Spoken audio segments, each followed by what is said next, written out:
From Mo Rocca this morning, we have a snapshot of a time and place when jazz was king.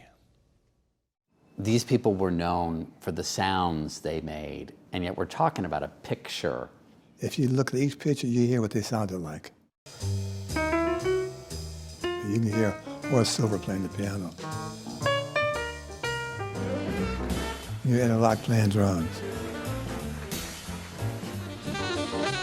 You hear Johnny Griffin playing so fast you can't even see the notes come out. The picture's a visual reminder.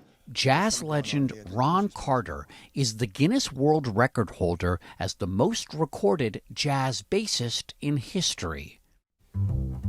At 22, the Detroit-raised Carter moved to New York City just 1 year after this photograph, titled Harlem 1958, was taken.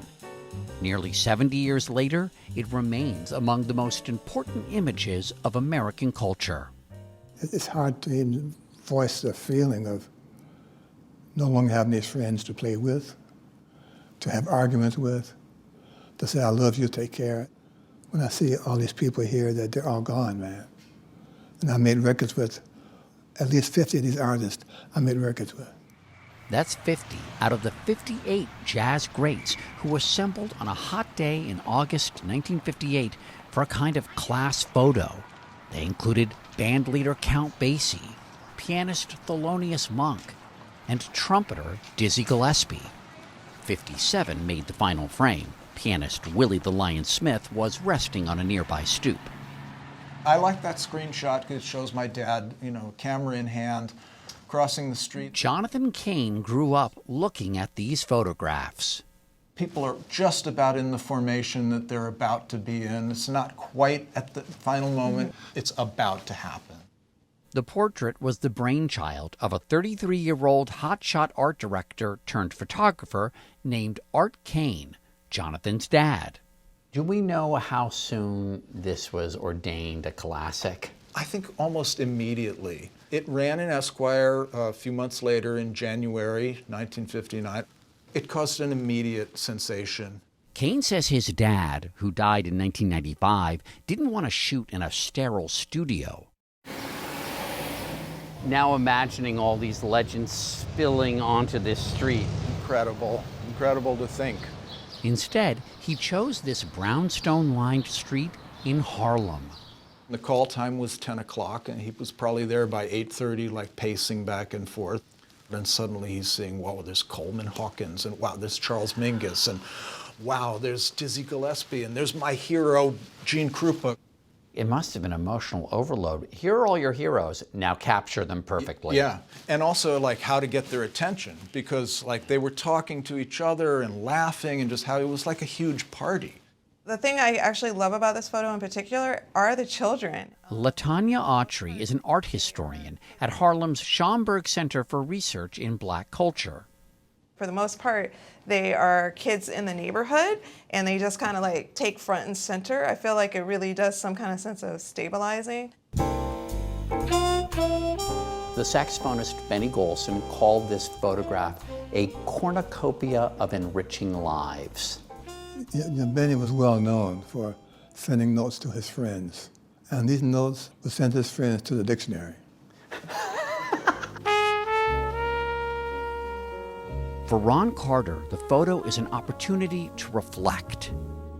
Where does your eye go first? Art Farmer. Art Farmer, who you were playing with right before you played with Miles. With Miles Davis. Yes.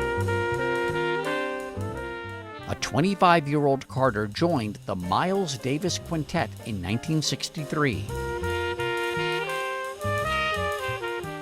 During the course of our 5.5-year, 6-year group playing, he understood my determination to be a man of my word.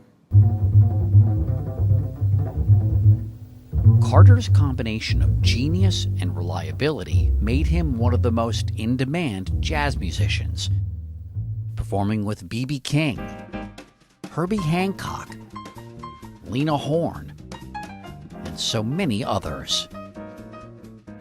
Thinking of a very successful single that you played on, Roberta Flack's The First Time Ever I Saw Your Face.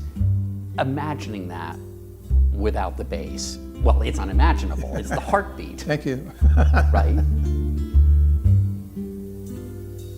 But it isn't just the beat, it's the note choices that commands your attention. The first time ever I saw your face. Carter's still performing. Recently here at New York City's 92nd Street Y. And still remembers all those who gave him a chance. You were still very young when you were subbing and playing with Thelonious Monk. Yes, yes. Were you nervous at all? No, I thought I was be here because I'm supposed to be here. Thelonious Monk and Sonny Rollins are the only two people in this photograph wearing shades, wearing sunglasses. When your Sonny passed away, we go back a long way. Saxophonist Sonny Rollins, who died last May, was the last surviving musician in the photo. Sonny Rollins said about it, "It just seemed like we weren't appreciated mainly because jazz was a black art." They all played what they played, and the understanding that this is part of the history that's not getting a chance to be a part of history. They all understood the odds against them. They were determined to be good enough to belong in this picture. At 89, Ron Carter won't soon forget the men and women peering out from the steps of that Harlem brownstone. What do you see your role as now? I'm trying to carry the flag right now for 58 people. My other job is to make people who I play with better because I'm playing with them. Yeah. I'm bringing them 50 people's influences on how to play music. It's a really awesome responsibility to feel that these people had left me in charge of their history.